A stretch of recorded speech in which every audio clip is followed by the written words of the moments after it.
Pirate Quest, Captain Jackass Worlds.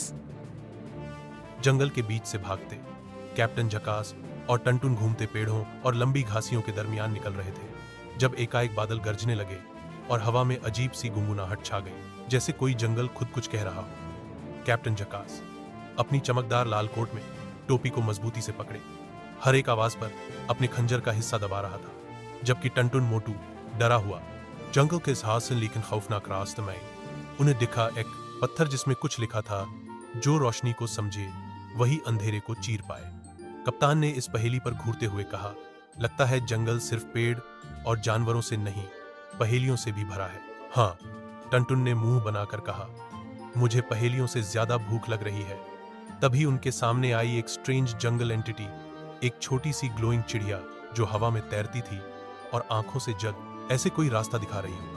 Captain ने छोटी सी मुस्कुराहट के साथ कहा, अगर जंगल का जीपीएस मिला है तो चलो पीछा करते हैं। पर टनटुन ने डर के मारे कहा, भाई मुझे तो लगता है ये जीपीएस नहीं, जंगल का भूत है। लेकिन दोनों उस चिड़िया के पीछे चल पड़े और इस रास्ते ने उन्हें ले जाया एक पुरानी पत्थर की बनी छोटी सी हवेली तक, जिसमें से सदियों पुरानी घंटी की आवाज आ रही थी। हवेली के अंदर घूमते हुए कैप्टन झकास ने देखा एक पुरानी पेंटिंग जिसमें एक समुद्री जहां को एक काला साया ढूंढ रहा था और उस पेंटिंग के नीचे लिखा था, शैडो बियर्ड का असल इस चेहरा उससे भी पुराना है जितनी यह कहानी।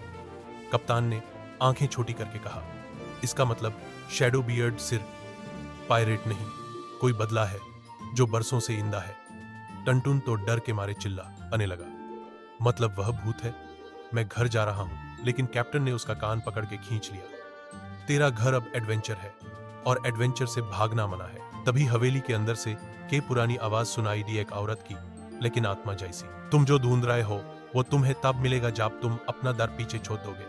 इस आवाज के बाद पूरी हवेली हिल गई और नीचे से एक लिफ्ट खुला जिससे नीचे बेसमेंट तक जाया जाता था।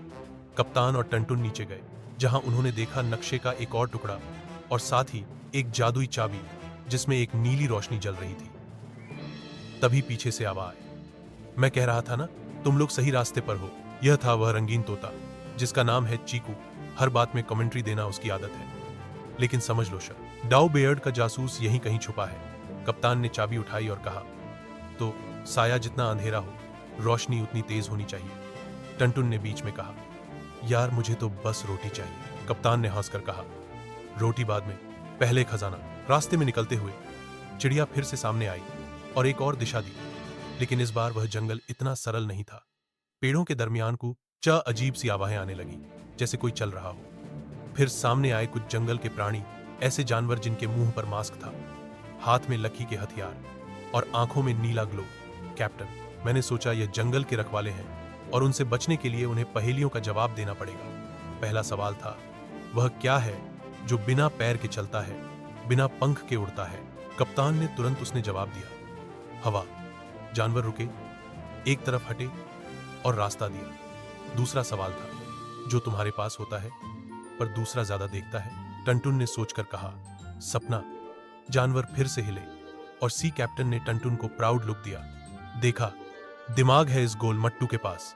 आखिरकार वह जंगल से बाहर आए, लेकिन यह एंडिंग नहीं थी। रास्ते के आखिरी मोड़ पर उनका सामना हुआ एक नई चारा सीटर से एक छोटी सी लड़की जिसके हाथ में चूड़ी थी, कपड़ों पर जंगल के निशान और आंखों में तेज चमक। मैं हूं रानी जलपरी, जंगल की डाकू, और तुम लोग मेरे इलाके में हो।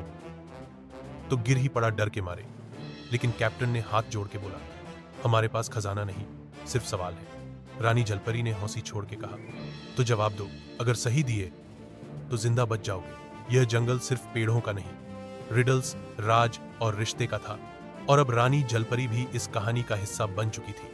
कैप्टन झकास ने देखा, उसके हाथ में भी एक छोटा कंपास था, वह वही डिजाइन जो शैडो बियर्ड के पास है। तो क्या यह लड़की दुश्मन है या किसी और राज का ताला? जंगल की हवा फिर से गुनगुनाई और चिड़िया ने फिर एक और रास्ता दिखाया, लेकिन इस बार कैप्टन के यहां मुस्कान नहीं, सोच थी। उसने कहा, अब सफर सिर्फ खजाने तक का नहीं, सच्चाई तक का है। और टनटुन ने आंख बंद करके बोला, बस भगवान करे कि इस बार जंगल के बाहर एक होटल हो और इस जंगल में इस नए राज के साथ खत्म होता है एपिसोड 3 का सफर। पर एक नई स्टोरी की शुरुआत होती है जिसमें दुश्मन दोस्ती और डेस्टिनी तीनों मिलते हैं एक और मोड़ पर।